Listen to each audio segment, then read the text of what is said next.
Jadi yang dibacakan dalam sholat itu, satu, harus hafal bacaannya, yang kedua bacaannya baik dan benar.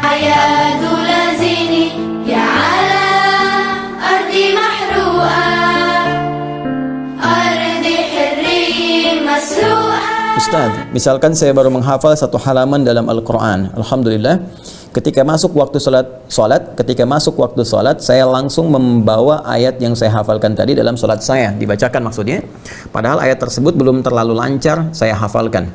Bahkan dalam sholat saya masih mengingat-ingat potongan ayat yang lupa. Pertanyaan saya, apakah boleh ayat yang belum lancar saya bawa dalam sholat?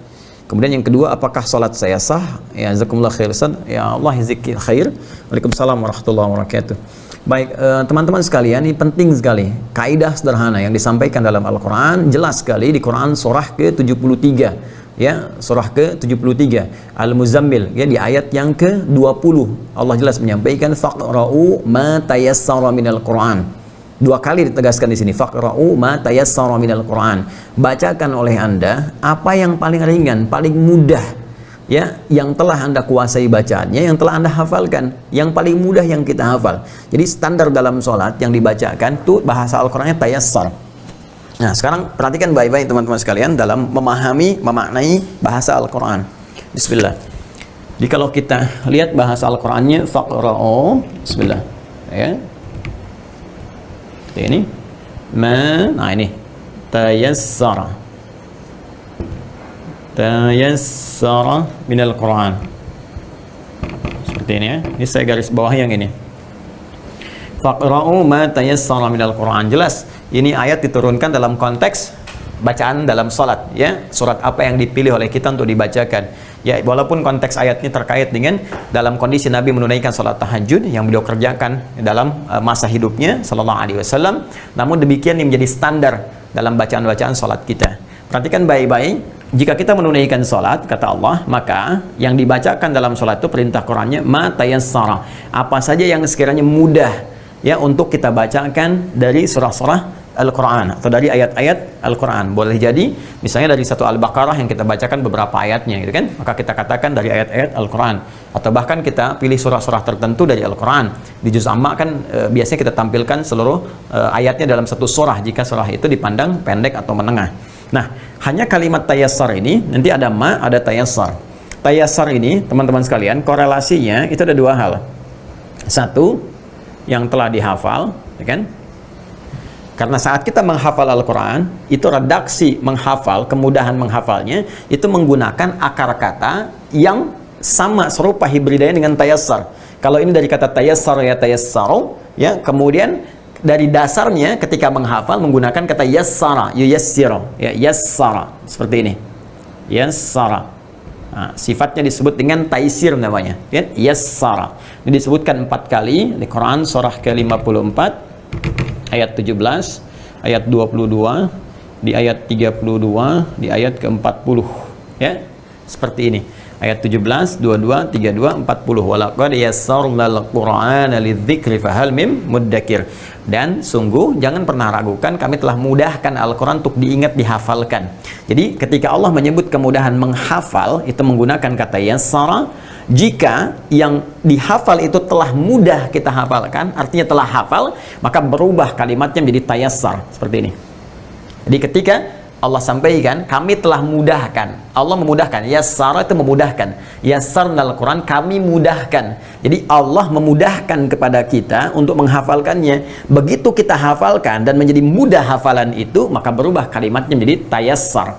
Karena itu, perintah di Al-Quran ketika kita diminta membacakan ayat-ayat yang telah kita hafalkan itu di dalam sholat, kalimatnya menggunakan tayassar. Ingin memberikan kesan bahwa yang dibaca dalam sholat itu adalah ayat-ayat atau surat-surat yang telah kita hafalkan, sehingga tidak memberikan beban kepada kita.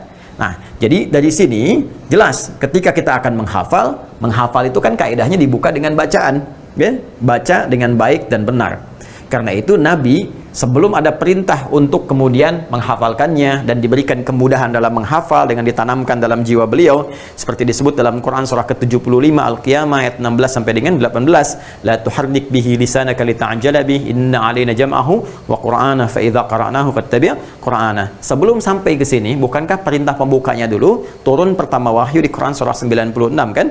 Al-Alaq ayat 1 kan? Iqra bismi rabbikal ladzi khalaq sampai dengan 5-nya. Iqra, baca. Ya, baca tentunya dengan baik dan benar. Jadi yang dibacakan dalam sholat itu, satu, harus hafal bacaannya, yang kedua bacaannya baik dan benar. Karena itu biasanya kaidah-kaidah dalam penunaian ibadah itu, kami para penghafal Quran atau bahkan para imam itu dianjurkan untuk menghafal dulu sebelum menunaikan sholat. Nanti ketika digunakan dalam sholat, apa yang sudah kita hafalkan, dan bukan aib kalau kita kemudian menguatkan kembali misalnya pasca sholat. Ya, ini khususnya terkait dengan sholat fardu. Ya, fardu. Nah, ini poinnya.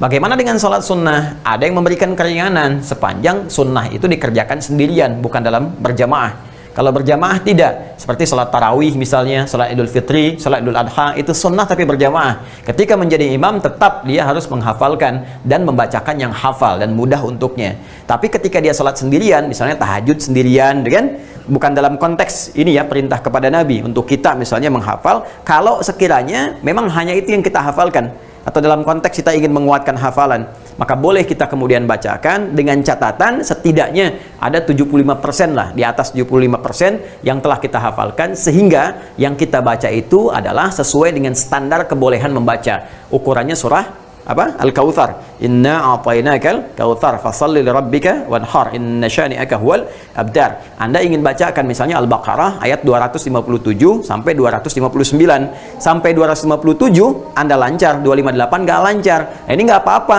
Ya, Anda cukupkan 257, Anda bisa rukuk seketika gitu kan. Di situ nanti setelah Anda salam Anda kuatkan kembali. Nah, untuk melengkapi uraian ini, insya Allah kita akan lanjutkan setelah menunaikan sholat isya berjamaah. Kita lanjutkan bahwa pertanyaan dari saudari kita Asriatul Fitri dari Aceh tentang kebolehan membacakan ayat Al-Quran yang kiranya belum hafal di dalam sholat. Maka telah tadi kita jawab berdasarkan keterangan dalam Al-Quran adabnya, sekali lagi adabnya membacakan surah atau ayat Al-Quran setelah Al-Fatihah tentunya di dalam sholat ini dimintakan langsung oleh Allah Subhanahu Wa Taala agar dibacakan dalam keadaan baik, lancar dan mudah. Itu yang dimaktubkan di Quran surah ke-73 Al-Muzammil itu di ayat ke-20. Allah menegaskan faqra'u ma tayassara minal Quran. Bentuknya jamak, faqra'u, bacakanlah oleh kalian, kan? Walaupun ayat ini diturunkan sebagai petunjuk kepada Rasulullah SAW, tapi dilalahnya, penunjukannya, maknanya, iringannya bersifat jamak. Artinya diperuntukkan pula bagi seluruh umat Rasulullah SAW yang menunaikan salat. Maka dibacakan dalam keadaan kita hafal bacaannya dan mudah serta nyaman dan baik saat dibacakan. Namun demikian penting diketahui bahwa bacaan surah ya setelah Al-Fatihah itu tidak termasuk rukun dalam sholat, tapi termasuk sunnah ya, sunnah yang ditekankan dalam sholat. Rukun sholat ada 13 ya, tidak termasuk ke dalam bacaan Al-Quran selain Al-Fatihah. Jadi sejak kita berdiri rukun yang pertama, kemudian kita berniat kan, kemudian mulai bertakbir dan membaca Al-Fatihah masuk rukunnya, kemudian setelah itu ke rukun ya, ingat rukun dalam 13 rukun sholat. Adapun bacaan surah setelah Al-Fatihah itu sunnah yang sangat ditekankan khususnya di 2 rakaat pertama di dalam setiap sholat. Jadi setiap 2 rakaat pertama itu, kalau subuh 2 rakaat sudah pasti, maghrib misalnya 3 rakaat, 2 rakaat pertamanya setelah Al-Fatihah kita bacakan apa? Bacakan surah. Maka yang dibacakan itu sifatnya sunnah. Artinya kalaupun misalnya bacaan kita tidak sempurna dalam bacaan Al-Quran tadi, maka tidak menggugurkan sahnya sholat. Jadi sholatnya tetap sah, namun barangkali dalam konteks sunnahnya tidak tertunaikan dengan sempurna kalau sekiranya yang kita pilih bacaan-bacaan yang belum hafal sepenuhnya. Nah, jalan terbaiknya adalah tadi, jika memang ada hafalan yang belum seutuhnya kita hafalkan, paling minimal terpenuhi syarat minimal bacaan surahnya, yaitu sejumlah atau seukuran surah Al-Kautsar. Inna a'tainakal kautsar fashalli lirabbika wanhar inna syani'aka huwal abtar. Seperti tadi saya contohkan sebelum Isya, bahwa kalau Anda memilih membaca Al-Baqarah misalnya dari ayat 257 sampai 259, dari Allahu waliyul ladzina amanu yukhrijuhum minadh dhulumati ilan nur, dan seterusnya ayat sampai 259. Tatkala Anda sampai ke 258 macet misalnya, Ya, dan sulit untuk dilanjutkan di tengah-tengah. Ya, Anda mencoba mengingat tapi sulit. Nah, Anda bisa kemudian melanjutkan langsung ke rukuk, ya, dalam kondisi demikian karena sudah setara bahkan melebihi kadar Al-Kautsar tadi. Tapi kalau sekiranya Anda ingin pindah surat pun kepada Al-Ikhlas misalnya, itu nggak ada masalah, pindah surat langsung kemudian Anda bisa rukuk. Dan ini kondisinya, pertanyaan yang kedua, apakah salatnya sah? Ya, salatnya sah. Salatnya sah, namun adabnya sekali lagi kalau ingin disempurnakan maka usahakan lancar sebelum itu, khususnya salat fardu. Ada beberapa keringanan dalam salat sunnah seperti yang saya sampaikan tadi di awal sebelum salat isya, bahwa dalam salat sunnah sepanjang bukan salat sunnah yang berjamaah, ya, seperti tarawih misalnya, seperti salat Idul Fitri, seperti salat Idul Adha, dan posisi Anda menjadi imam, maka kalau menjadi imam tetap yang paling diutamakan, ya, syarat utamanya adalah hafal bacaan salat, hafal bacaan Quran dan dibacakan dengan benar. Ya, jadi kalau Anda salat sunnahnya yang sifatnya sendirian, salat duha misalnya, ya kan?